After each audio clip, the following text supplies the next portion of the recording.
On the 4th of March, the House of Keys will choose 4 people to become members of the Legislative Council, one of which will replace Peter Greenhill MLC, who has decided to step down at the end of February when his 5-year term ends. He tells Agenda about his experiences over the past 5 years and gives some advice to prospective LegCo candidates. You're not wanting to stand again. What's your thinking there? That's very true. I mean, it's I came in to do what I thought was a job 5 years ago.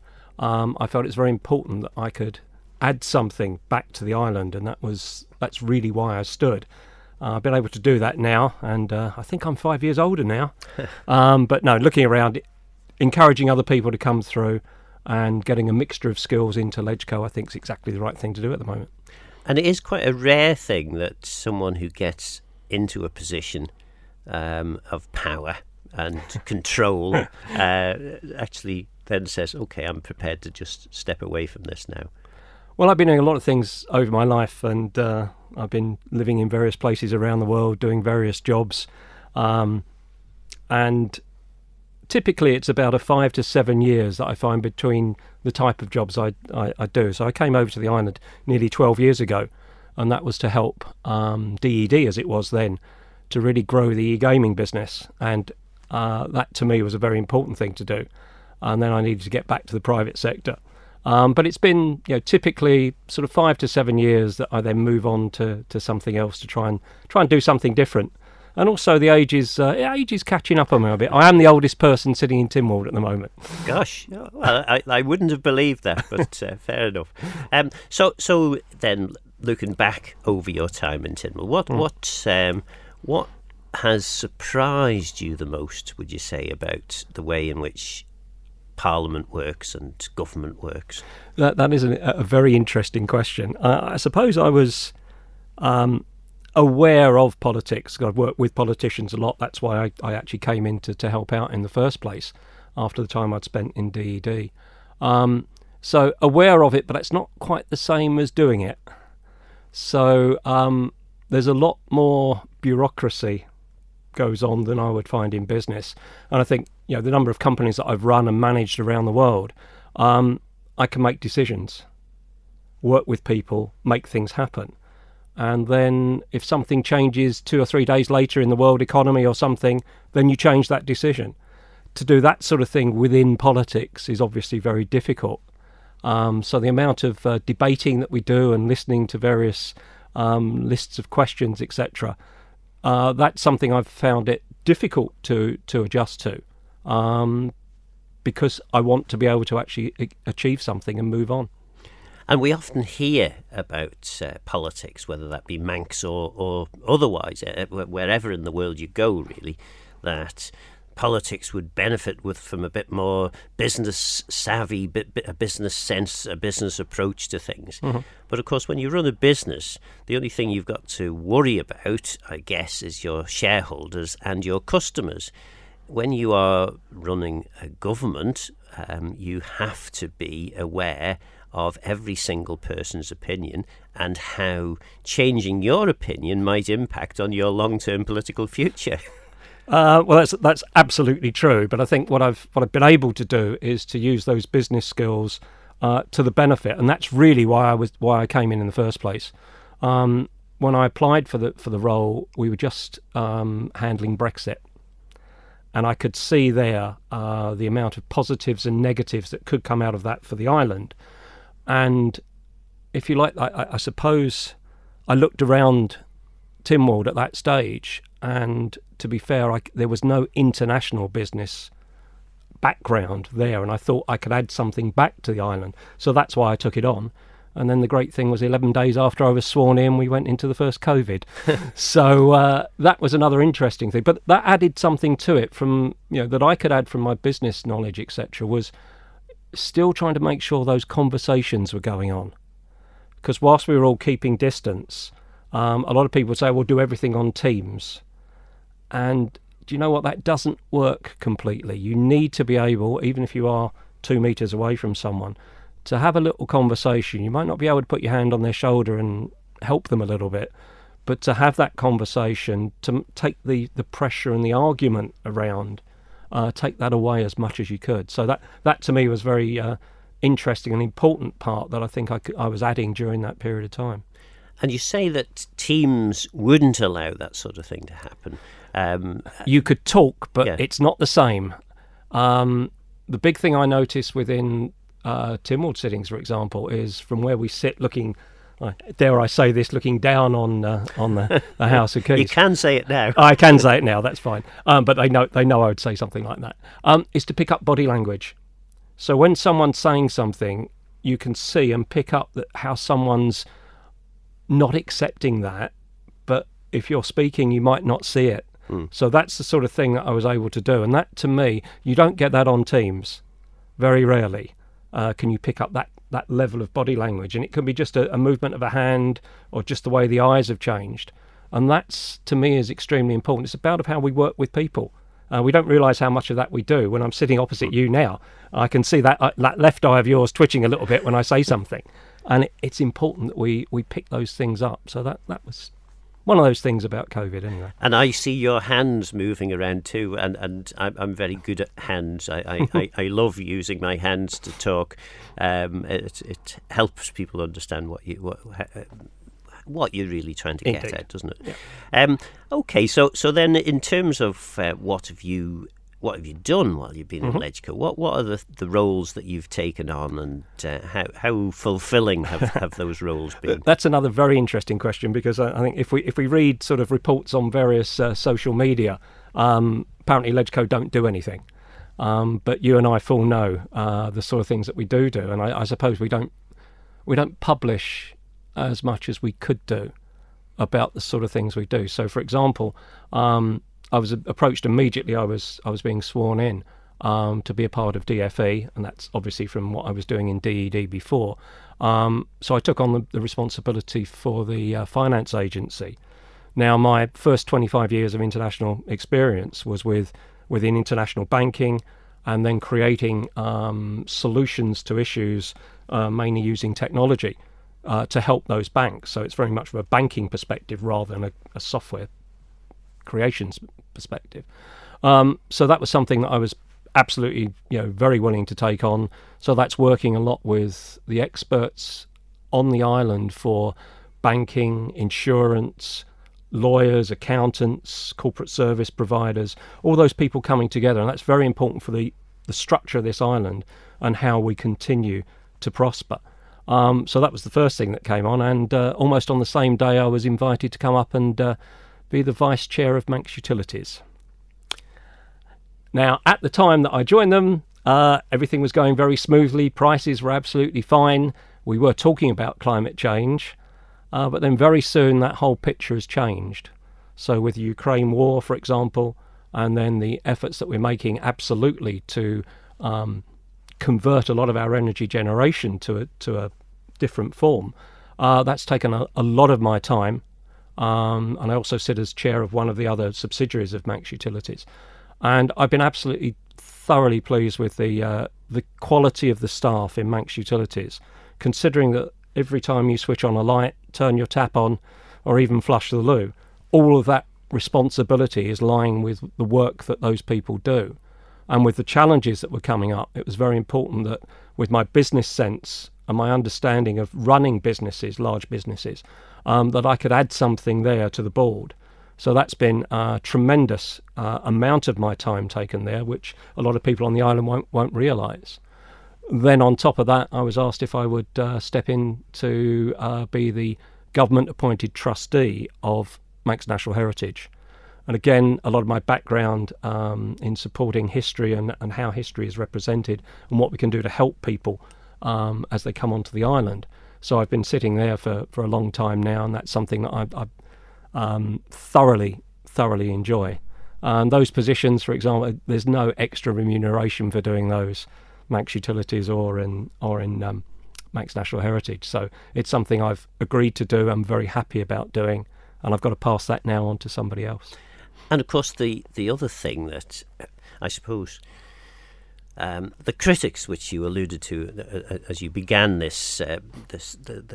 answer, those critics are right in as much as if you wanted, you could just turn up to the LegCo sittings and the Tynwald sittings. But most people get involved with politics because actually they do want to change the world. They do want to impact on decisions and improve people's lives. That's why they're there, really, isn't it? And, that's exactly right. And you could spend every waking hour working for government and Parliament if you chose. Well, that's extremely true. I mean, my the concept of a 40-hour week left me many years ago. So it's always been, if something happens at weekends or evenings or holiday period, that doesn't matter. The phone is always there. I'm always responding. That's the way my life has been. The one thing that has changed, which I found very, very odd, was I don't control my own diary at the moment. I open up the diary page and things have been placed in there that are requiring my attendance, because there's also, in addition to the sort of things I've just mentioned about doing, there are so many committee meetings and there are so many pre-sitting meetings that go on that inform you and give you the information you need as to how to judge some legislation that's coming through, or some of the questions that might be coming, or some of the motions that are coming forward. And that takes a lot of time to actually go through all of that. And that's an important amount of your time. You have to commit that. You really do. And things like, I mean, you've taken the assisted dying bill. Is it through now, or is it almost? Well, we are sitting on Tuesday for hopefully the final stage. There are a couple of very small amendments that people are trying to put through on the last day, but hopefully then that will be finished as far as we are concerned, and then pass it back down to the House of Keys to see if they agree with our amendments. So. And of course, most bills you probably need to spend several days on, but something like the assisted dying bill, you could be months getting the background and understanding needed to be able to move a bill like that. And I think I mentioned this to when the bill was first coming through, when I was taking through the House, about how much time over that summer period I know all of my colleagues in LegCo were spending with examining everything behind each clause, but also what's happening in other countries, the effect of that, and what extra safeguards they thought might need to be put into the bill. And that to me was extremely important, and that's again something that people won't realise, the amount of work that really went into that. So I'm very, very pleased with that. And in terms of finishing these 5 years, and to say what's the most I wouldn't say important thing, but the thing that's really affected me so much, and saying, yeah, I think I've nearly achieved something very, very special to get that through the House and then back down to Keys. Is there anything you're going to miss from being a parliamentarian, being a Tynwald member? Oh, that's an interesting question. Hopefully I won't miss the connection with a number of people. Because there are a lot of people around, and not just in the chambers, but also the Tynwald staff. And I don't know if anyone says this to you very regularly, but the quality of that staff and how they make sure that everything runs absolutely smoothly, you have everything you need when you need it, and the smiles on people's faces and how helpful they are. That's been incredibly impressive to me. And obviously it's the sort of thing that I like to instill in an organisation when I'm running it. But here I don't get a chance to choose those people. It's been absolutely fantastic. So, working it forwards, I'm sure that I'll be having meetings with a lot of these people into the future. And perhaps I might need to come and talk to them about certain things that are going on for companies that I might be advising in the future. So, you talk there about advising. What's your advice to one of the or any of the wannabe MLCs? I nearly said MHKs. MLCs that we understand. I mean, we haven't been told officially at the time of this recording how many there are, but I'm told there are more than 20. We've had 2 have come forward. I'm interviewing you because none of the rest have been prepared to do an interview yet. But what would your advice be to those people who haven't experienced Parliament before? I think it's important for them, and obviously some people have approached me before, and when there have been other standings, let's say 2 years ago, I think it was, when the last elections were, a number of people came to see me, and I was offering them advice then. And it's very important to sit through some sittings to actually realise what's going on. So, in this, Tynwald, you were sitting there. I could see you down in your little booth down there, and the amount of time that's spent on questions, for example, and being able to listen to that and try and take something away from that. And then when there were debates about various motions, it's very important for someone to actually see that in real life. Don't just listen to it, with all due respect, on Manx radio, but to go there and watch what's going on. Again, with the body language side of things, because you will pick up a lot there, and absolutely realise that that's going to be a part of what you're going to be doing for the next 5 years. The other thing is to obviously go away, and amount of reading that you have to do, but also face-to-face meetings with MLCs, with the president, current MLCs, for example, the president. When I stood, I saw every one of the MLCs. I saw the bishop then and the president, and had meetings with them, but also spent time meeting up with those MHKs which I didn't know through previously working with DED. So to get that information, because you may well look at that and say, well, actually, now I really don't think I can add, or I don't think I'd enjoy doing that.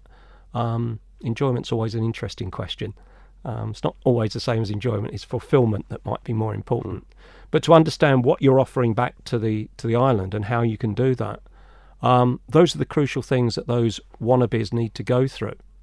That's what I would advise them to do, and have been making that advice. You mentioned there question time. It can be actually. Well, I find sometimes it's easier to go into the booth and put the headphones on, because I'm more able to concentrate on what's being said than sitting in Tynwald and viewing what's going on in Tynwald, because you tend to see how members are reacting to various things, and often the reaction is, actually, I'm getting on with some emails because I'm not interested in this. And actually that does add quite a significant amount of colour to how you perceive these things.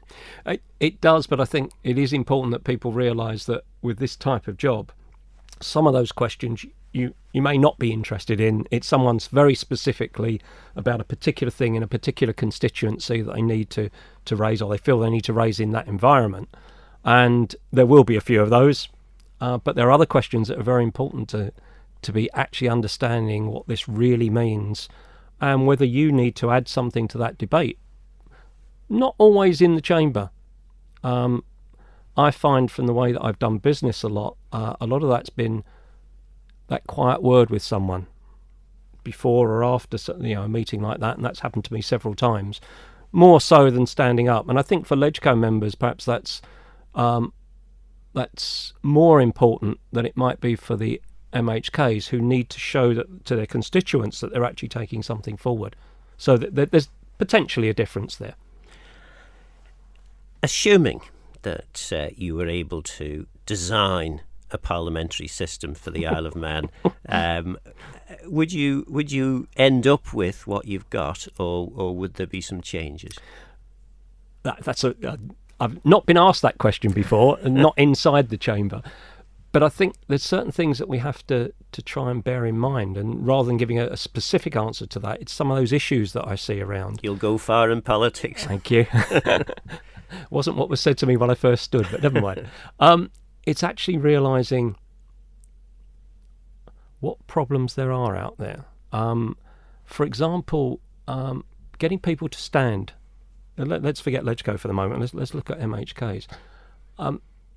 Could you convince someone to come out of a top job in a company and then put themselves forward for 5 years as an MHK, and having to knock on so many doors to get those votes, and then potentially at the whim you're thrown out 5 years later? That's a difficult prospect. So how do we attract the right people to do what's a very, very difficult job? Or if we see the sort of things that are going through Tynwald at the moment, what we've had with pressures on prices, etc., with the war in Ukraine, absolutely so difficult to deal with that.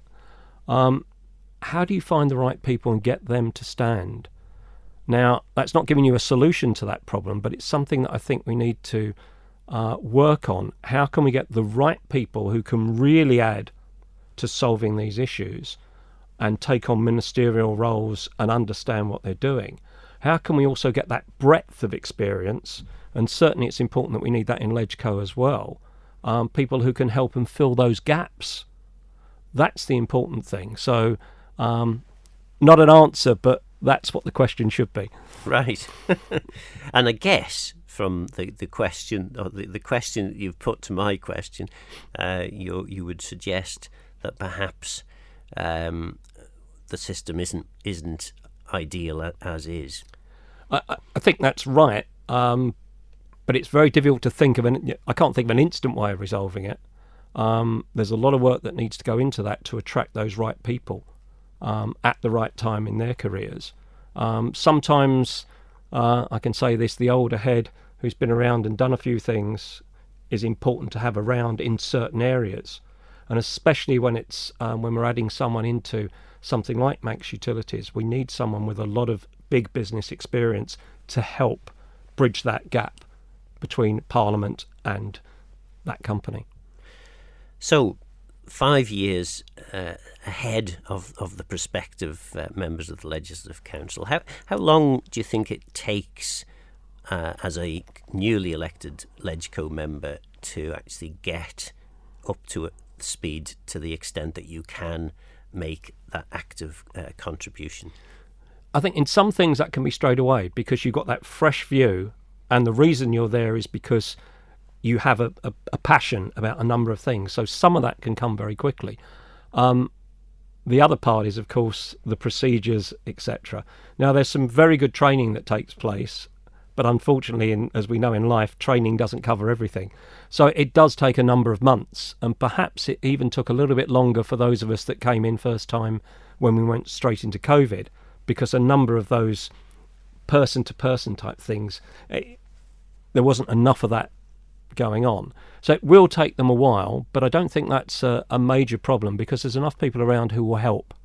Those training courses are extremely good, and again, you're sitting around talking to people, asking them about things, and then getting some help about when you need to stand up in Parliament as you're walking in, what you have to do, etc. Those are the easy things. It's how you handle a debate when you need to add something, how to prepare properly for taking a bill through LegCo. Yeah, that's important. I noted, I think it was yesterday, one of your LegCo colleagues seconded an amendment and tried to reserve his remarks, for example. Mm-hmm. Now, reserving remarks is allowable in certain instances, but in others not on an amendment, no.